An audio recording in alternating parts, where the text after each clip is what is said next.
Conclusive enough to link the murderer of Celia Shepard to other murders in the Vallejo area in the past year. Anywhere in the Bay Area or anywhere, he should go to the nearest law enforcement agency and turn himself in. And we will try to do whatever we can to help this man.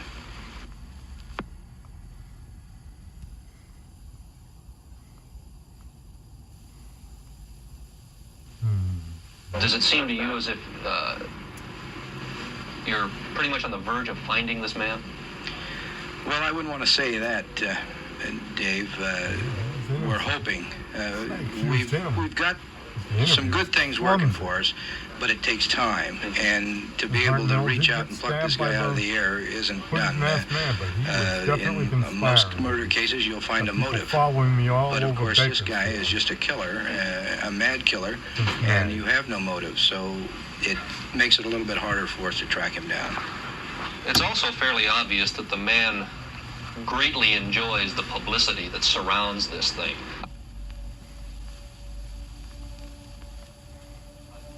And there's a chance that man could be watching this interview. That's true.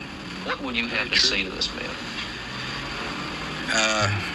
About the only thing I could say to him I think he realizes he needs help.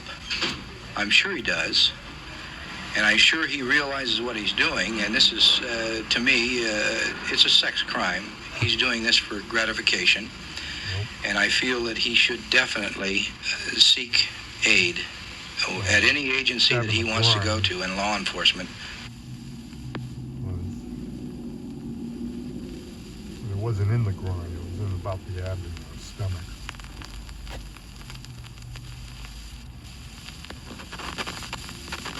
If I remember right, in speaking with one of the deputies who was investigating this thing, he said that the first thing you told a deputy out there was to give some idea of a description of the man. Do you understand now how your mind was able to work that well under those conditions? That you really did an exceptional job in that. Well, through the whole thing, like I mentioned before, at the beginning, I did think I was going to die. And so from that moment on, one has to have certain goals that you have to set. The first goal, of course, was to live. I suppose the second goal was to get untied. The next one was to get help, getting help, getting to the hospital. You know, you have to have a successive set of goals. And if you can keep this going and you can keep your mind active, whether you die or not, you're at least psychologically attuned, whether you're in shock or not. If you can keep arguing with yourself, praying, doing anything to keep your mind off of yourself, or at least just not lapsing back and just saying, well, it's no use.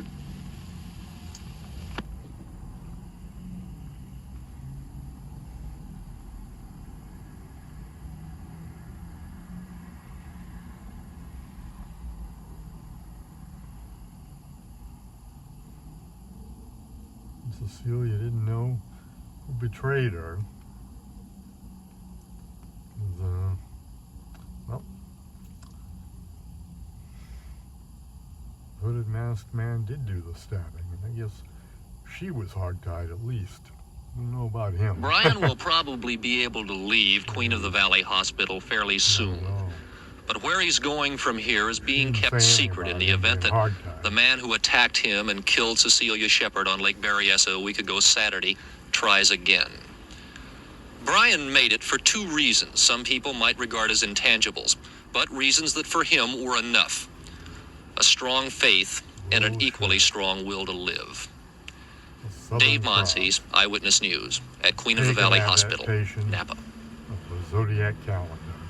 Nobody got that in those ciphers right. You know that this man is still at large, and that there is a better than average possibility that this could be the same man who was involved in 4 murders over in Vallejo. Can you think of anything that you might want to tell that man? 456-4289 or 661-816-3345. bspellmaniac@gmail.com.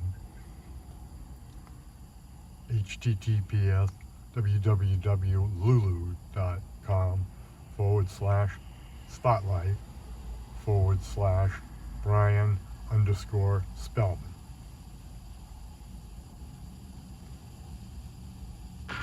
I considered him a robber. I had absolutely no thought that he was anything but that. And when we were at this robbery stage, I didn't consider any real threat to my life or to the girl or anything. I really didn't consider this, but I really wanted to help him. And did he seem as though he would like your help at all? No, he didn't, and he didn't even end up taking the money. But I bear no grudge. Well, of course not. I don't think that he was acting under his total complete consciousness. And when a man is, if you don't mind using the word sick, you can't hold this against them. But the real concern that I have is that he doesn't do this again. I'd like to see some people save this experience.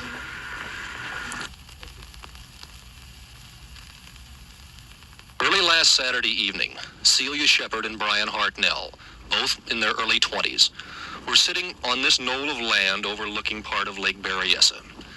They thought they were alone, but there was a third man on this knoll, a man who wore a medieval-style executioner's hood, carried a knife and gun, and intended to use them. Yeah. Bullshit. It's the knife. Hartnell didn't stab Cecilia, but he was definitely in on it. He may have killed Sherry Jo Bates and the rest of them, in fact. I've had 11 years patrolling this lake, and I've seen a lot of people cut up by boat accidents and this, but this is one of the worst things I ever witnessed, for no reason at all. Just a hooded man came up with a pistol drawn on him, tied him up, and then told him he had to kill him. So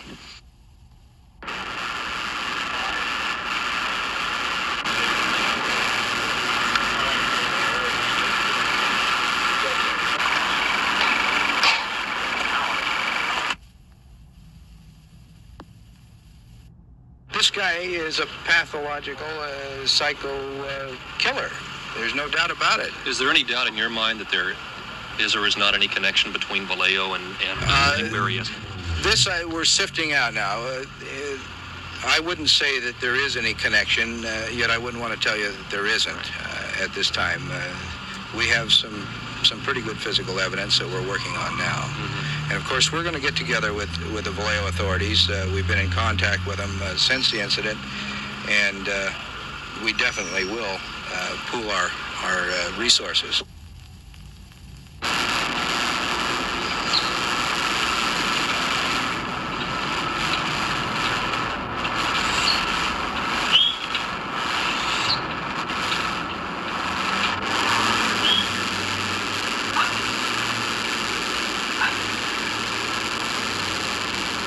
tied him up, and then he still didn't take the money. And the kid said, the money's in my pocket. He said, I don't want the money. All I want to do is kill you. Yeah, when I arrived on the scene that Saturday night around 7:13, found this young girl in on the shoreline here, all stabbed in several places. And her boyfriend, male companion, came to from, he had been stabbed, and he had taken off for help. Mm-hmm. And the other patrolman came in, which is Dennis Lamb. He found him some 100 yards from here, passed out. So he brought him back to the scene of the, where the girl was. Land was the first on the scene. Okay. 7:40 p.m., Officer Slate of the Napa Police Department received this call, and the subject stated, I want to report a murder. No, a double murder. They are about 2 miles above park headquarters in Lake Berryessa, and they are driving a Volkswagen Karmann Ghia. Mm-hmm. And with that, the officer asked, well, where are you now? And he stated, I did it. And with that, the officer could feel that there was nobody on the line. He said, are you there? Are you there? And there was no answer.